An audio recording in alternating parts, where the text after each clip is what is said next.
YouTube परिवार को, सारण को मेरी राम राम।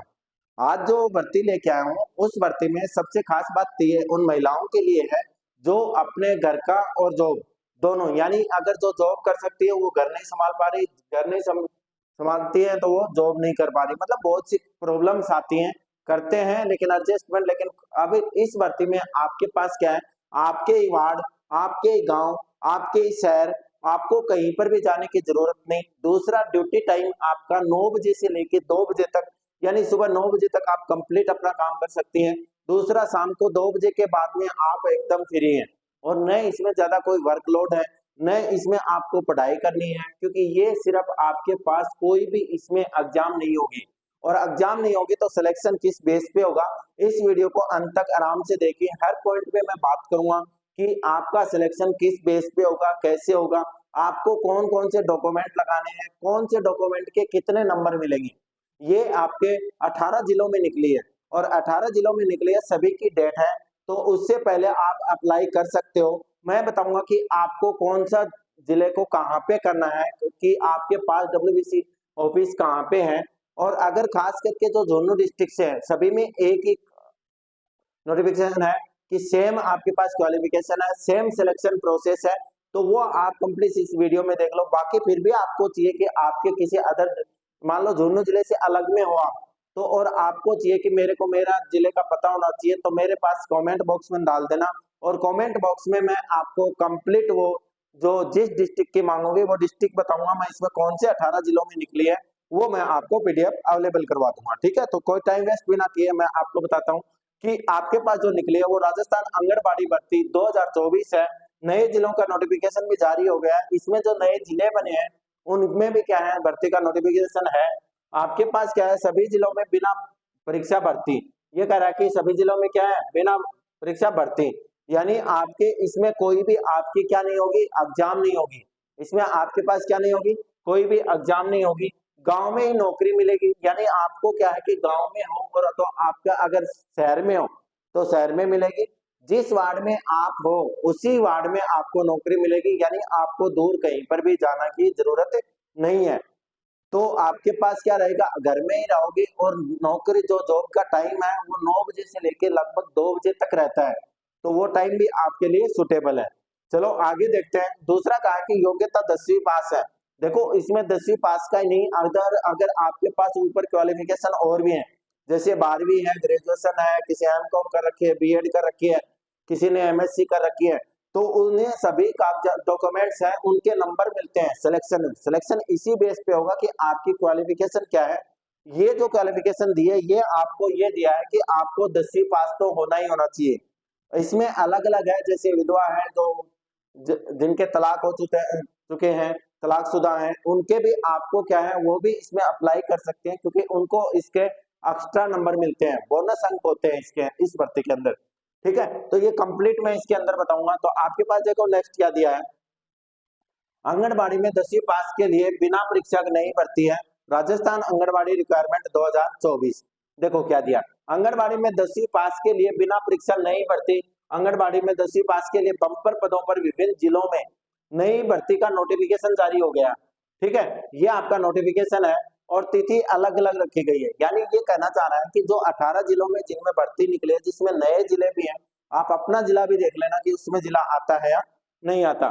तो उसने कहा कि हर जिले की अलग अलग क्या रखी है, अंतिम तिथि अलग अलग रखी गई है, जो मैं इस वीडियो के लास्ट में आपको कंप्लीट बताऊंगा। और जो ये आंगनबाड़ी भर्ती है वो जिला स्तर पर जारी हो रहे हैं। ठीक है, चलो आंगनबाड़ी भर्ती में अगर आप आवेदन करते हो तो आवेदन शुल्क क्या होगा। देखो आंगनबाड़ी में अगर भर्ती देखो, जो अभ्यर्थी आंगनबाड़ी भर्ती में आवेदन करना चाहते हैं उन सभी को बता दें कि आंगनबाड़ी भर्ती में आवेदन करने के लिए किसी भी प्रकार का आवेदन शुल्क नहीं रखा गया। यानी आप अगर इसके लिए अप्लाई करोगे तो आपको कोई भी शुल्क आपके नहीं लगेगा, यानी फ्री है, आप आवेदन फ्री कर सकते हो, कोई फीस नहीं है। अब अगर बात करूं मैं आयु सीमा की, तो आयु सीमा में उसने क्या बताया है, कहा है कि आंगनबाड़ी भर्ती में आवेदन करने के लिए अभ्यर्थी की जो आयु है वो 21 साल से लेके 40 साल के मध्य होनी चाहिए। 21 साल से लेके 40 साल के बीच में होनी चाहिए। न्यूनतम आयु 21 वर्ष और अधिकतम आयु कितनी है, 40 वर्ष होनी चाहिए।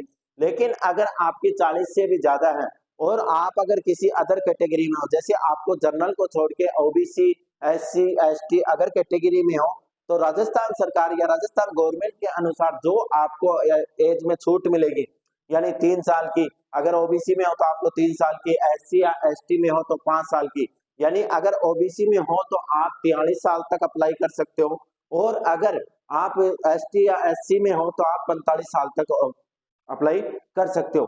दूसरी इस भर्ती में खास बात एक और अच्छा सा पॉइंट बताता हूँ कि जिसकी ज्यादा एज होती है, यानी मान लो कि कभी ऐसा हुआ कि आपके और दूसरे कैंडिडेट के नंबर दोनों के बराबर हो गए, प्रोसेस मान लो आपको सिलेक्शन प्रोसेस हुआ और आपके और उसके नंबर क्या हो गए, दोनों के बराबर हो गए, तो इसमें अब सिलेक्शन किसका होगा, क्योंकि इसमें एग्जाम तो कोई हुई नहीं थी, तो सिलेक्शन उसका होगा जिसकी एज बड़ी होगी। ठीक है, प्रायोरिटी किसको दी जाएगी, जिसकी एज बड़ी होगी उसका क्या होगा, इसमें सिलेक्शन होगा। ध्यान रखना, सारी चीजें बताऊंगा एक एक पॉइंट के ऊपर। अब क्या कह रहा है देखो, आंगनबाड़ी भर्ती शैक्षणिक योग्यता, शैक्षणिक योग्यता क्या होनी चाहिए, 10वीं पास तो आपकी होनी ही चाहिए, होनी चाहिए। इसके अलावा आंगनबाड़ी कार्यकर्ता, मिनी कार्यकर्ता, आशा सहयोगी पद है तो शैक्षणिक योग्यता 12वीं पास रखी गई है, यानी अगर सांत्वनी के पद के अगर आप अप्लाई करते हो तो उसके लिए क्या है, 10वीं पास रखी गई है। और अगर आप कार्यकर्ता आशा सहयोगिनी या मिनी कार्यकर्ता के रूप में अगर आप अप्लाई करते हो, आवेदन करते हो, तो आपको कम से कम क्या होनी चाहिए, 12th पास होनी चाहिए, यानी ये तो आपकी मिनिमम क्वालिफिकेशन है। आज अगर आपकी ज्यादा क्वालिफिकेशन है तो उससे आपको कम प्लस मार्क्स मिलेंगे, यानी नंबर आपको ज्यादा मिलेंगे उनके। ठीक है, तो ये मत सोचना कि सिर्फ 12th क्या हो या 10th क्या हो, ये तो आपकी मिनिमम क्वालिफिकेशन है, ठीक है, होनी ही चाहिए। आंगनबाड़ी भर्ती में चयन प्रक्रिया, देखो आंगनबाड़ी भर्ती में जो कैंडिडेट चयन प्रक्रिया के बारे में जानना चाहते हैं उन सभी को बता दें कि इस प्रक्रिया में किसी प्रकार के लिए कोई परीक्षा का आयोजन नहीं होगा, अर्थात यह बिना परीक्षा के आयोजन हो रही है। मैंने पहले भी बताया था कि ये भर्ती जो हो रही है वो आपकी कंप्लीट बिना किसके एग्जाम के हो रही है। ठीक है, तो नेक्स्ट क्या है देखो, ये कहाँ कहाँ पे, देखो झुंझुनू जिले के मैं कंप्लीट बताऊंगा, अदर कोई भी जिले का बच्चा हो या महिला हो तो वो मेरे को कमेंट बॉक्स में चैनल को लाइक कमेंट और सब्सक्राइब कर लो, चैनल को सब्सक्राइब कर लो, अभी आप भूल जाते हो बाद में। दूसरा, आपके पास ऐसी जो महिलाओं के लिए जो भी भर्ती आएंगी उनका नोटिफिकेशन आपको सबसे पहले मिल सके, और दूसरा उसमें कंप्लीट एक्सप्लेनेशन मिल जाए, हर पॉइंट के ऊपर क्या की जाए, बात की जाए। तो आपके पास देखो क्या है, शैक्षणिक योग्यता के संबंधित प्रमाण पत्र क्या क्या होना चाहिए, एक तो आपके पास 10वीं की मार्कशीट होनी चाहिए, एक आपके पास क्या होनी चाहिए, 10वीं की मार्कशीट होनी चाहिए। दूसरा, मूल निवास प्रमाण पत्र होना चाहिए, मतदाता पहचान पत्र होना चाहिए, राशन कार्ड होना चाहिए, आधार कार्ड होना चाहिए। सभी दस्तावेज में से कोई भी एक दस्तावेज होना चाहिए, यानी ये नहीं कि ये सारे सभी होने चाहिए। आपके पास क्या है, या तो आपका मूल निवास प्रमाण पत्र होना चाहिए, या आपका मतदाता पहचान पत्र होना चाहिए, या आपके पास राशन कार्ड होना चाहिए, या आधार कार्ड होना चाहिए। देखो अगर हम फैमिली में रहते हैं और एक जगह अगर सुटेबल है और अपना घर है, वार्ड में रहते हैं, गांव में रहते हैं, तो हमारे पास ये चारों चीजें ही होती हैं। जिसने 10वीं पास की है उसके पास मूल निवास प्रमाण पत्र तो होगा ही होगा, मतदाता पहचान पत्र भी होगा, राशन कार्ड भी होगा और आधार कार्ड भी होगा। ठीक है, तीसरा, अगर आप बात करते हैं कार्य अनुभव का प्रमाण पत्र, देखो आपको क्या है, डॉक्यूमेंट दिया है, लेकिन आप एक बात बताओ कि पहले अगर भर्ती के लिए मतलब आवेदन कर रहे हो तो आपके पास ये जरूरी नहीं है कार्य अनुभव का आपके पास प्रमाण पत्र हो, नहीं होगा तो भी आपका सिलेक्शन होगा। लेकिन अगर आपके पास एक्सपीरियंस यानी कार्य अनुभव का प्रमाण पत्र होगा तो इसके आपको 4 नंबर ज्यादा मिलेंगे। जैसे मान लो कि आपके पास कोई मिनी कार्यक्रम नहीं, सहयोगिनी है और वो आपके पास मिनी कार्यकर्ता के लिए आवेदन करती है, तो उसके पास सहयोगिनी के लिए आपके पास क्या है, जो आवेदन कार्य अनुभव का प्रमाण पत्र लगाओगे उसमें आपको 4 नंबर ज्यादा मिलेंगे। बाकी आपका अगर सिलेक्शन होगा ही होगा सभी का, लेकिन उसके लिए आपको 4 नंबर ज्यादा मिलेंगे। तो अगर किसी के पास कार्य अनुभव हो, पहले से आंगनबाड़ी में नीचे पद पे कार्य कर रहे हो, आशा सहयोगिनी या आपके पास मिनी कार्यकर्ता के रूप में आवेदन कर रहे हो, तो आप अपना कार्य अनुभव प्रमाण पत्र पक्का लगाओ, क्योंकि आपको इसके 4 नंबर मिलेंगे जो आपके बोनस अंक होंगे वहां पे।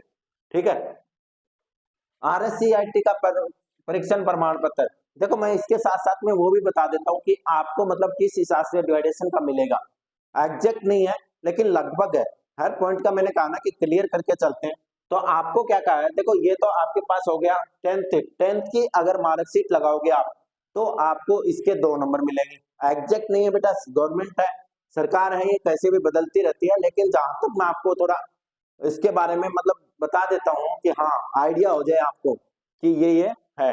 तो 10वीं की अगर मार्कशीट लगाते हो तो आपको 2 नंबर मिलते हैं, अगर 12th की लगाते हो तो 2 नंबर मिलते हैं, अगर आपने ग्रेजुएशन कर रखी है और आशा सहयोगिनी या मिनी कार्यकर्ता के रूप में आप भरते हो और आपने एमएससी या कुछ भी कर रखी है और फिर आप अप्लाई करते हो तो उसके लिए आपको 3 नंबर मिलेंगे। तो मैंने क्या बताया कि आपके पास जितनी भी ऊपर तक क्वालिफिकेशन हो, आप ग्रेजुएशन हो, पोस्ट ग्रेजुएशन, जितना भी आपने कर रखी हो, कंप्लीट आपको लगाना। अगर आरएससीआईटी का परीक्षा प्रमाण पत्र अगर लगाते हो तो आपको इसका 1 नंबर मिलेगा। इस प्रमाण पत्र का क्या मिलेगा आपको? 1 नंबर मिलेगा। जिसके पास आरएससीआईटी का अगर हो तो आपके पास क्या 1 नंबर मिलेगा। ठीक है, अगर मान लो कि ये कि सर अभी हमारी तो एग्जाम होने वाली है, मैंने तो आरएससीआईटी का भर रखा, तो आप भर दो, जब सिलेक्शन होगा और डॉक्यूमेंट वेरिफिकेशन होगा उस टाइम आपके पास ये होना चाहिए। ठीक है, अभी तो वो रसीद मिलती है जब आप अप्लाई करते हो तो उससे भी हो जाएगा, लेकिन भर देना। उसके बाद में आपके पास क्या है, जब सिलेक्शन के कंप्लीट ओरिजिनल डॉक्यूमेंट चेक हो तब आपके पास ये होना चाहिए। अब देखो यहाँ पे क्या है, विधवा विधवा अगर आपके विधवा हो, परित्याग है या तलाकशुदा है तो इसके आपके पास 2 नंबर है। इसके भी आपको कितने नंबर मिल रहे हैं? 2 नंबर मिलेंगे। कितने नंबर मिलेंगे? 2 नंबर। तो देखो ये मार्कशीट की बात की थी तो हमने इसके 2 नंबर, 12वीं के 2 नंबर, अगर ग्रेजुएशन कर रखा है तो 1 नंबर, आपने एमएससी बायोलॉजी या बॉटनी से अगर कर रखी है और आशा सहयोगिनी या कार्यकर्ता के लिए आप मिनी कार्यकर्ता के लिए अप्लाई करते हो तो आपको 3 नंबर मिलते हैं वहां पे। ठीक है, दूसरी बात कार्य अनुभव का प्रमाण पत्र है। अगर आंगनबाड़ी में कोई पहले मान लो कि आपके पास सहयोगिनी थी, अब आशा सहयोगिनी या फिर आप उसके लिए मिनी कार्यकर्ता के लिए अप्लाई करते हो तो आपके पास इसके आपको 4 नंबर मिलेंगे। कितने नंबर मिलेंगे आपको? 4 नंबर। और विधवा, परित्याग, तलाकशुदा अगर हो तो आपको इसके 2 नंबर मिलते हैं। कई कई जगह 1 नंबर भी है किसी का और किसी का 2 नंबर भी है। यानी विधवा, परित्याग या तलाकशुदा जो भी लेडीज है, अगर महिलाएं जो अगर भरेंगी तो उनको 2 नंबर या 1 नंबर मिलेगा उसका। तो आपको वो भी प्रमाण पत्र लगाना है। आरएससीआईटी की बात करूं, आरएससीआईटी के अगर आपके पास है तो इसका आपको 1 नंबर मिलेगा। आरएससीआईटी अगर आपने कर रखी है तो आप उसका जरूर, मैंने क्या कहा कि कोई भी डॉक्यूमेंट आपके पास अपर एजुकेशन में या एक्स्ट्रा एजुकेशन में कोई भी है तो महिलाओं आपसे निवेदन है मेरा कि आप वो सभी लगाएं जिससे आपके पास क्या हो, नंबर आपके ऐड हो जाए और उसी से आपका, क्योंकि एग्जाम नहीं है तो सिलेक्शन तो इसी के बेस पे होगा कि कितने नंबर का डॉक्यूमेंट, मतलब हर डॉक्यूमेंट का अलग अलग नंबर डिवाइडेशन है। अगर कहोगे तो वो भी मैं आपके पास पीडीएफ अवेलेबल करवा दूंगा कि एग्जैक्ट कि राजस्थान गवर्नमेंट में आपके पास 10th के कितने हैं उसके कितने हैं, लेकिन ये मैं आइडिया दे रहा हूँ। ठीक है, अनुसूचित जाति और जनजाति के प्रमाण पत्र, अनुसूचित जाति और जनजाति का अगर प्रमाण पत्र होगा तो इसका आपके पास कोई नंबर नहीं है, बट इसमें आपको एज में यानी आयु में छूट मिल जाएगी। आप अगर 40 साल के मतलब 43 साल के हो गए, आप अनुसूचित जाति या अनुसूचित जनजाति में है तो 5 साल की आपको छूट है, यानी आप 45 साल तक। और दूसरा वहां पर भी फायदा हो सकता है आपको कि आपके और किसी दूसरे कैंडिडेट अभ्यर्थी के अगर नंबर सेम हो गए और सिलेक्शन में मान लो कि उसके भी 22 बने, आपके भी टोटल 22 बने, तो आप में से सिलेक्शन किसका होगा? आप में से सिलेक्शन उसका होगा जिसकी एज बड़ी होगी। ठीक है, ये भी है। बीपीएल कार्ड की सूची में सम्मिलित आवश्यक दस्तावेज प्रमाणित छाया प्रति। अब अगर बीपीएल का कार्ड भी अगर बना हुआ है तो वो भी आपको दस्तावेज लगाना है, यानी आपके पास चुटमुट जो भी है सारे डॉक्यूमेंट आपको फोटोकॉपी लगानी है। विस्तृत जानकारी के लिए ऑफिशियल नोटिफिकेशन देख लें। अगर आपको और भी अगर जानकारी चाहिए तो इसमें आपके पास राजस्थान आंगनबाड़ी डब्ल्यूबीसी के आपके पास नोटिफिकेशन है, उस पर देख लो, बाकी मैं सारी चीजें बता ही दूंगा। ये आंगनबाड़ी भर्ती आवेदन प्रक्रिया। अब आवेदन प्रक्रिया में अगर बात करें तो आपके पास क्या, देखो जिले कौन कौन से हैं सबसे पहले मैं बता देता हूँ।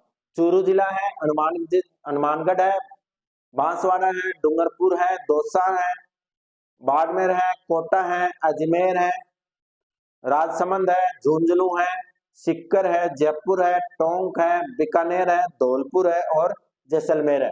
इन जिलों में यह आपकी आंगनबाड़ी भर्ती निकली हुई है और इनमें से मैं दोनों जिले का बताऊंगा कंप्लीट। जो अपने आसपास का जो है कि सूरजगढ़ है, गलडुकी डानी है, जैसे सारे गांवों में शामी से ही है, सभी जगह चिड़ावा में, हर जगह की मैं आपको बता दूंगा जो मेरे पास पीडीएफ पड़ी है। अगर किसी को भी अगर किसी जिले की पीडीएफ चाहिए तो मेरे को कमेंट बॉक्स में कर देना, मैं कमेंट बॉक्स में आपको पीडीएफ अवेलेबल करवा दूंगा। चलो अब देखो झुंझुनू जिले की अगर मैं बात करूं तो झुंझुनू जिला ये रहा। झुंझुनू इसकी लास्ट डेट की बात करूं तो 8 अप्रैल है। लास्ट डेट की अगर मैं बात करूं तो इसकी कितनी है, 8 अप्रैल है।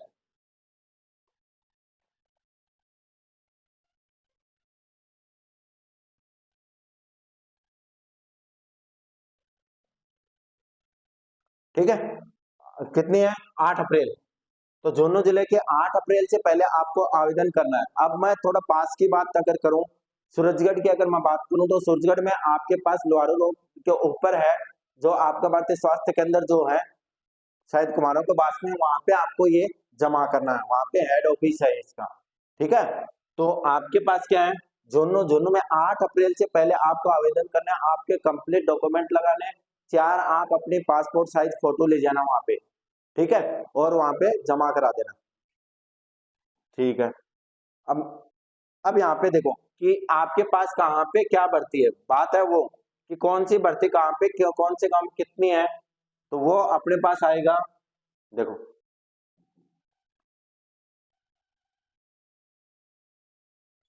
ये रहा, देखो ये है झुंझुनू जिले की, झुंझुनू जिले की मैं कंप्लीट बता रहा हूँ कि कौन से कहाँ पे कितनी भर्तियां हैं और कितना नहीं है, कहाँ कहाँ पे है। देखो आपके पास क्या, जिले के अधीनस्थ परियोजनाओं में आंगनबाड़ी कार्यालय उपनिदेश महिला एवं बाल विकास विभाग है ना, अपना लोहारू रोड पे है, सूरजगढ़ में ही।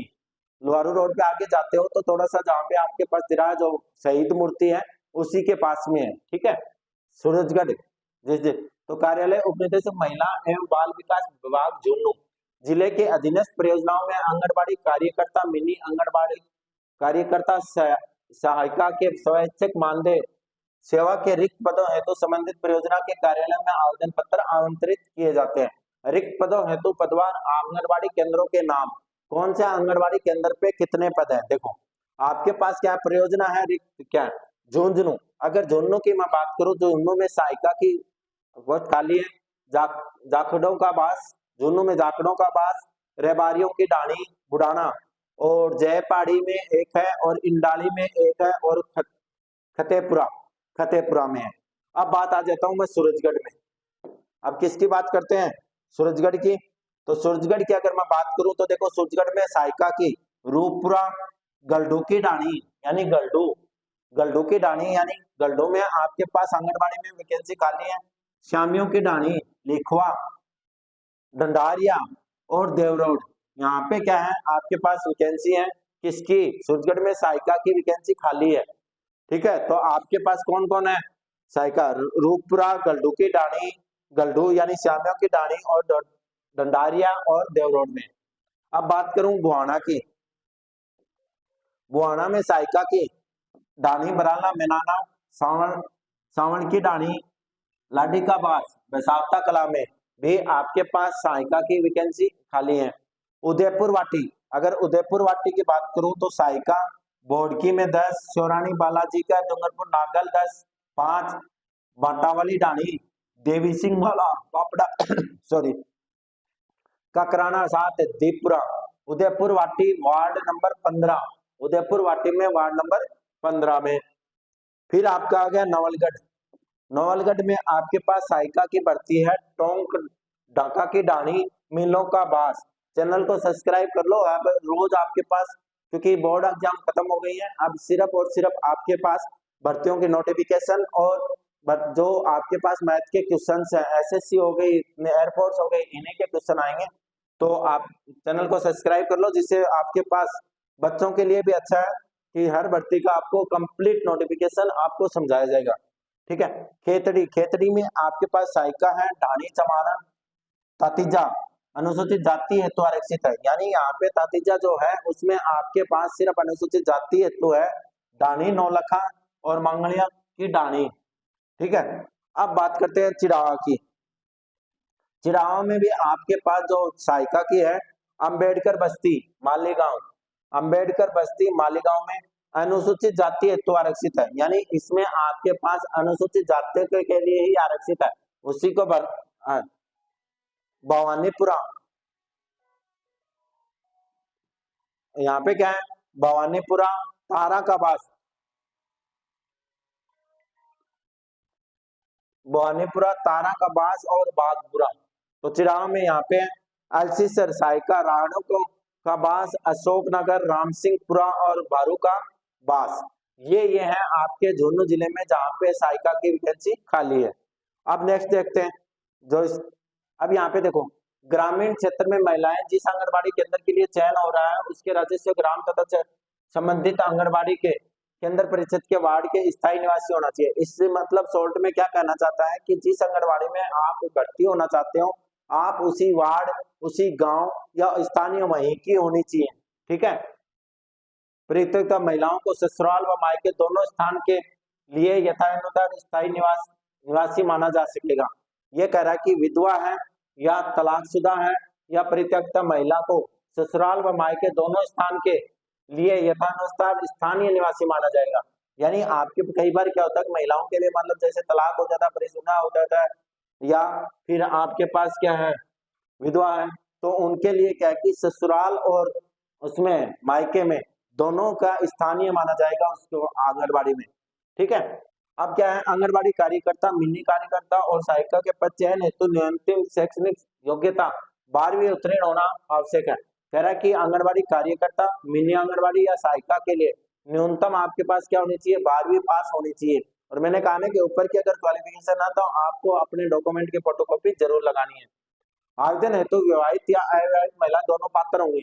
ये जरूरी नहीं कि आपका क्या है शादी हुई हो, यानी अपनी बेटी हो तो वो भी इसके लिए क्या है पात्र है, या वो भी इसके लिए अप्लाई कर सकती है, कोई दिक्कत नहीं है। तो इसने खुद लिखा है कि आवेदन हेतु विवाहित व अविवाहित महिलाएं दोनों पात्र होंगे, लेकिन उनकी उम्र क्या होनी चाहिए, 21 साल से लेकर 40 साल के बीच में होनी चाहिए, यह ध्यान रखना है। किंतु विवाह अथवा अन्य किसी कारण से यदि महिला स्थानीय निवास नहीं रहती है तो स्वतः ही मानदेय सेवा समाप्त मानी जाएगी। इस आवश्यक का शपथ पत्र आवेदन करते समय ही देखो आपके पास क्या है, बाद में अगर शादी हो जाती है और विवाह हो जाता है तो वो अपने आप ही क्या कि पहले से शपथ पत्र भरा लिया जाएगा जो अविवाहित है, उसके बाद में उनको वहां के लिए क्या हो जाएगी, अमान्य हो जाएगी वो। ठीक है, विज्ञप्ति जारी होने की तिथि तक आवेदन की आयु 18 से 35 वर्ष होनी चाहिए। अनुसूचित जाति, जनजाति, तलाकशुदा एवं योग्य जन के लिए अधिकतम आयु कितनी है, 40 वर्ष होगी। मतलब छूट करके आपके पास कितना हो गया, 35 और 38। ये आंगनबाड़ी मानदेय सेवा के कार्यकर्ता सहायिका सेवा में कार्यरत रहते हुए यदि पुनः किसी मानदेय सेवा के लिए आवेदन करती है तो उन पर आयु सीमा की बाध्यता लागू नहीं होगी। यानी आप अगर मान लो कि आंगनबाड़ी मानदेय सेवा के कार्यकर्ता या कार्य करते हुए यदि पुनः किसी मानदेय सेवा के लिए, यानी आप किसी अगर उसके लिए मतलब आप क्या की सहायिका है और आप मिनी कार्यकर्ता के लिए अप्लाई करती हैं तो आपके लिए उम्र का बाध्यता नहीं होगी। ठीक है, आवेदनकर्ता महिला के घर में, अब देखो जो कंडीशन है वो आवेदनकर्ता के महिला के घर में शौचालय होने एवं उसका नियमित उपयोग किए जाने संबंधी घोषणा पत्र, यानी अगर जो महिला इसके लिए आवेदन कर रहे हैं उसके घर में शौचालय होना चाहिए और वह यूज में भी आना चाहिए। ठीक है, उपयोग किए जाने संबंधी घोषणा पत्र होना चाहिए।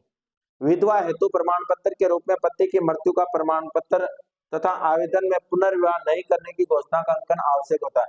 जो विधवा है उनके लिए क्या है कि अपने पति का मृत्यु का प्रमाण पत्र लगाना है, दूसरा दोबारा विवाह नहीं करने का की भी घोषणा करनी है, मतलब अभी तक उसने दूसरी शादी नहीं की है।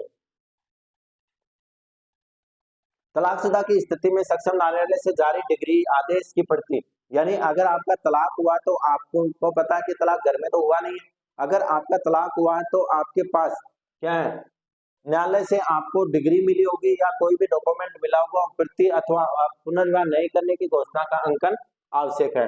विभिन्न पदों के लिए चयन है तो विभागीय, ठीक है ये तो सीधा है कोई दिक्कत नहीं है, यहाँ पर भी कुछ है।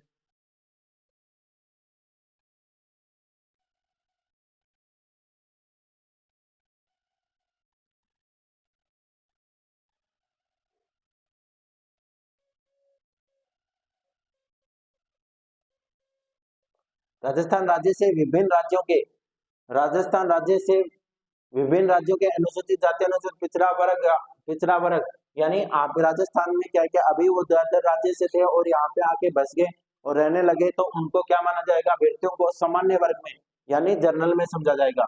आवेदन पत्र के साथ अधिकतम शैक्षणिक योग्यता संबंधी अंक तालिका, यानी आपकी जितनी भी ज्यादा क्वालिफिकेशन है वो आपको लगानी है। सेकेंडरी की अंक तालिका लगानी है। डीसीपीसी, डीएलडी, डिप्लोमा यदि लागू हो, कुछ भी आपके पास, वो आपको लगाना ही लगाना है। शिशु पालन गृह कार्यकर्ता, जीएनएम, आईएनएम, जीएनएम जिसने आशा सहयोगिनी साथी के रूप में 1 वर्ष का कार्य अनुभव प्रमाण पत्र यदि लागू हो, तो अगर है तो आपके पास क्या है, एएनएम, जीएनएम, आयुर्वेदिक नर्सिंग, जो किसके लिए है, सहायिका या इनके लिए करते हो, तो आपके पास 1 साल का एक्सपीरियंस का कार्य अनुभव होना चाहिए। आरएससीआईटी, पीजीडीसीए, ओ लेवल या टेली, ये जरूरी नहीं कि आपने आरएससीआईटी कर रखी हो, आपने टेली कर रखी हो तो भी आप लगा सकते हो।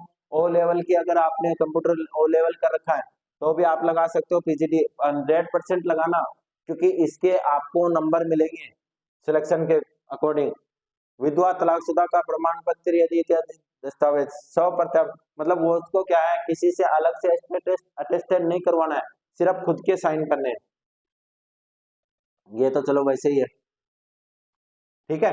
तो ये आपके पास क्या हो गया, कंप्लीट भर्ती का हो गया, जिसमें आपको आवेदन करना है। और नेक्स्ट आपके पास और भर्तियां जो भी आएंगी महिलाओं के लिए, बच्चों के लिए, जो भी है, आप चैनल को सब्सक्राइब करो अभी, और लाइक और कमेंट करो अगर आपको किसी अदर जिले से हो और आपको उस पर पीडीएफ चाहिए, ठीक है। Okay, thank you.